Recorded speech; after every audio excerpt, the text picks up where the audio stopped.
राजा कृष्णदेव राय की माता बहुत धार्मिक महिला थी। उन्होंने देश के सभी तीर्थ स्थलों की यात्रा की थी और बहुत सा दान भी दिया था। एक बार उन्होंने कृष्णदेव राय से दान में आम देने की इच्छा जाहिर की। राजा ने अपनी मां की इच्छा को पूरा करने के लिए रत्नागिरी से बहुत सी आम की पेटी मंगवाई, लेकिन जिस दिन दान करना तय हुआ था उससे पहले ही कृष्णदेव राय की माता की मृत्यु हो गई। राजा ने पूरे नियम के साथ अपनी माता के किया काम किया।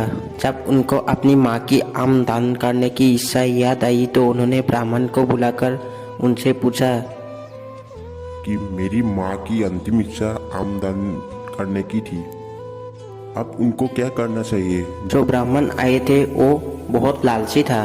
उन्होंने राजा से कहा कि उनको अपनी माँ की अंतिम इच्छा पूर्ण करने के लिए सोने के बने आम दान करना चाहिए उनको। राजा ने ब्राह्मणों को सोने के बने आम दान में दिए। जब तेनालीरामन को ये पता चला तो उन्होंने भी अपनी माँ की आत्मा की शांति के लिए उन्हीं 3 ब्राह्मणों को बुलाया। जब तीनों ब्राह्मण घर में आ गए तो तेनालीराम ने सभी खिड़कियाँ दरवाज़ा बंद कर दिया। के बाद तेनाली ने लोहे के गर्म सरियों से अपने हाथ में ले लिया। जब ब्राह्मणों ने तेनाली से पूछा कि तुम क्या कर रहे हो।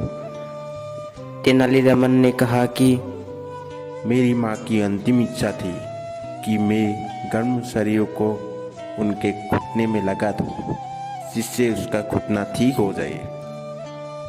अब मेरी माँ तो नहीं रही, इसलिए मैं ये आपके साथ ये करके अपनी माँ की आत्मा की शांति करना चाहता हूँ। ब्राह्मणों ने कहा कि ये तुम गलत कर रहे हो। तेनाली ने कहा, जिस तरह आपने सोने के आम लेकर राजा की माँ की आत्मा की शांति करी थी, ऐसे ही आप इस तरीके से मेरी माँ की आत्मा को शांति दे दे। तेनाली की ये बात सुनकर ब्राह्मणों ने तेनाली से और राजा से माफ़ी मांगकर सोने के आम वापस करे।